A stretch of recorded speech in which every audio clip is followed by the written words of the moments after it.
Добрый вечер, дорогие ребята! Сегодня мы вам расскажем сказку Бориса Шергина «Рифмы». Шиш по своим делам пошел. Дело было летом, жарко. Впереди едет дядька на лошади. Шиш устал, ему хочется на лошадке подъехать.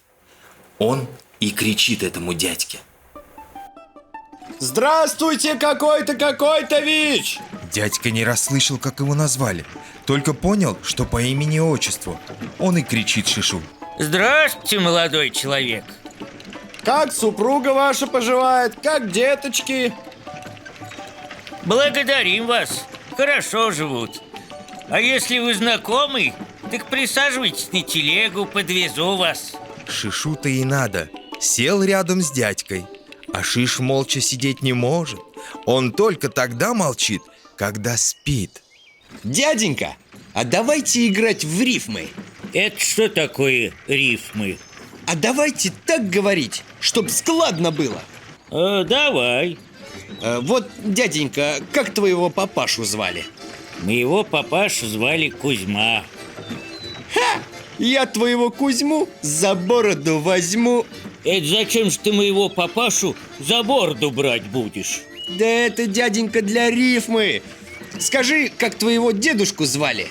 Моего дедушку звали Иван. Твой дедушка Иван посадил кошку в карман. Кошка плачет и рыдает, твоего дедушку ругает. Это зачем мой дедушка будет кошку в карман сажать? Ты зачем такие пустяки прибираешь? Да это, дяденька, для рифмы.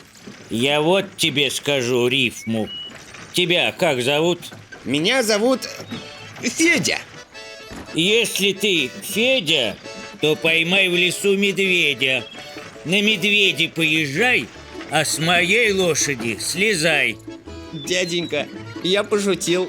Меня зовут не Федя, а Степан.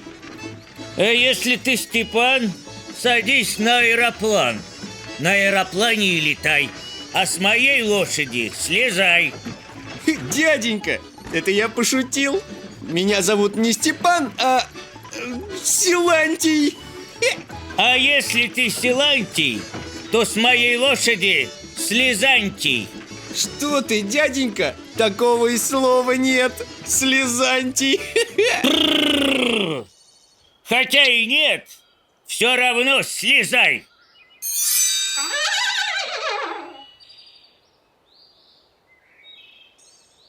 Шишу и пришлось слезть с телеги. Так ему и надо. Если тебя добрый человек везет на лошадке, ты сиди молча, а не придумывай всяких пустяков. А на этом сказка наша заканчивается. Всего вам доброго, ребята. Спокойной ночи.